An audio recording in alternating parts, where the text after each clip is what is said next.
Honestly, most fragrances don't last more than 2 hours on my skin. 3 hours later was still projecting. 2 sprays, which is about half of what I usually apply. It just speaks to the power of this fragrance. The quality is undeniable, incredible. On another level, it is an oud that is so well done. It never goes over the edge into yuck. The benzoin in there is just kind of smoking it out. In my opinion,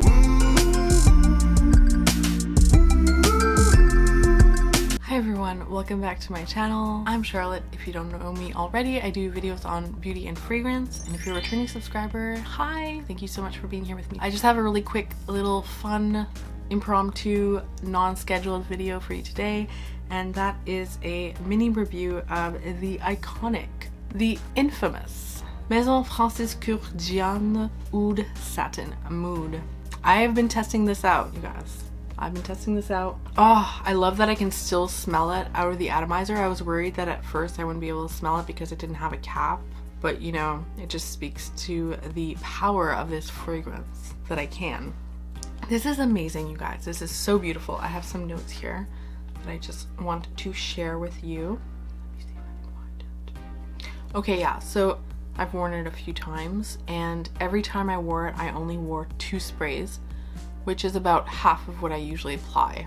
I will note that. The quality is undeniable, incredible. This is on another level, similarly to Xerjoff. For me, in my collection, that's the only thing I can compare it to. Yeah, is like Xerjoff or MFK and Xerjoff so far are in a league of their own in my collection.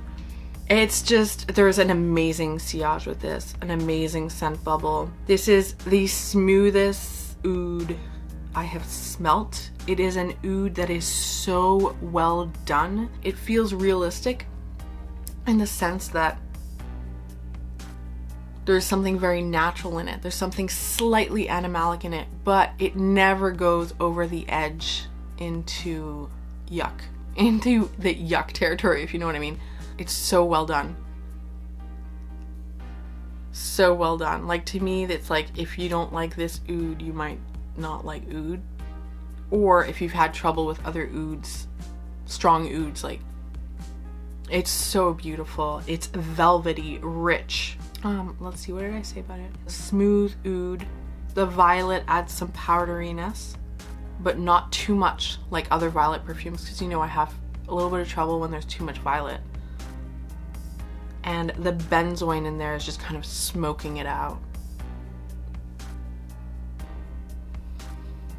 And yeah, the oud is just so artistically well done in the sense that it's realistic, in that it has something animalic about it, but it never goes over the edge, if you know what I mean. I would say it's very slightly more feminine, but in my opinion, this is perfectly unisex. And yeah, like, this smells rich. Absolutely. This smells like quality. This smells like I would notice someone wearing this for sure. It's like velvet to me, but that's because I don't like satin. I know. I don't like satin. It's the same to me as like nails on chalkboard. Like, when I touch satin, it does that to me. Like, it's a very visceral, repulsive reaction. So I don't like satin. So I understand why it's named Oud Satin Mood. People tend to love satin, right? But that silky smoothness.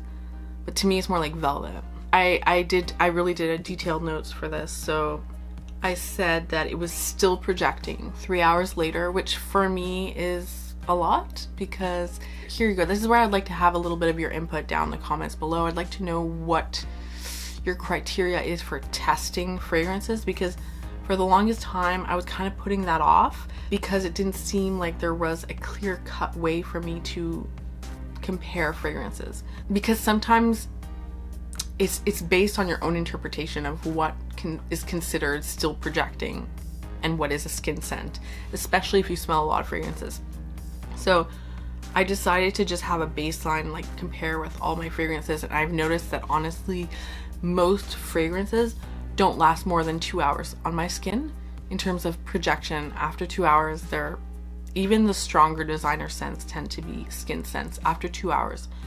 again, on my skin. That's why you need to get it in your clothes or in your hair if you want it to last longer than that. But this, on the other hand, 3 hours later was still projecting with the two sprays, okay? 5 hours later, the scent was more intimate, but I could still smell it on myself, which says a lot because a lot of times we don't end up smelling it on ourselves anymore, even though other people smell it. And then around the 6-7 hour mark is when it became a soft skin scent on me. So this to me is really, really beautiful. I would absolutely purchase a full bottle. I absolutely think it's full bottle worthy, in the sense that not only is it really an amazing scent and fragrance, but the quality is there. The quality is there. It's undeniable. And I mean, you end up using like half as much too. So that definitely accounts for the price and everything, right? So yeah, so I'm going to enjoy this 10 ml, which is probably more like 9 now or something, 10 ml vial. But I will definitely one day, I think, purchase a full bottle of this. Let me know down in the comments below what you think of Oud Satin Mood by MFK. If you liked it. Not everyone likes it, and this is something that I would say for a new nose. I like to say this just because I realize it doesn't really make sense for me to recommend or talk about fragrances. Or what I mean is, my recommendations are going to differ based on whether you have a new nose or an experienced nose, because honestly, a new nose might find this too strong, too much oud, or might even find it like masculine. If you've only smelled like girly sweet perfumes, you might find this masculine or something, but it's not. It's so womanly and sexy and voluptuous. It's beautiful. Yeah, so Oud Satin Mood, absolutely beautiful scent. This one is worth the hype in my opinion, and it is worth full bottle. I have other reviews coming up in the next few weeks. A lot of decants and sample sizes that I want to let you know whether I think are full bottle worthy or not. This is my first review. This one I would say is full bottle worthy. If there's any fragrance or perfume that you'd really like to know my opinion about, please let me know down in the comments below, and I will take it into consideration if I haven't gotten my hands on the perfume yet. Like, I'll keep it there as like, you know, okay, there's interest in that one. So please do let me know, and if you mention a perfume or a scent that I already have, then I will have a reason to share with you. So if you really enjoyed that, please give me a thumbs up, and I hope that you will subscribe to my channel if you haven't already. Ring that notification bell so that you don't miss an upload. I upload Monday, Wednesday, Friday morning, 8 a.m. Eastern, but I'm also planning on putting in some impromptu content here and there, sometimes on the weekend, so stay tuned for that. Keep your eyes out for that, and thank you so much for watching. Until next time, please take care of yourself, and I will see you very soon.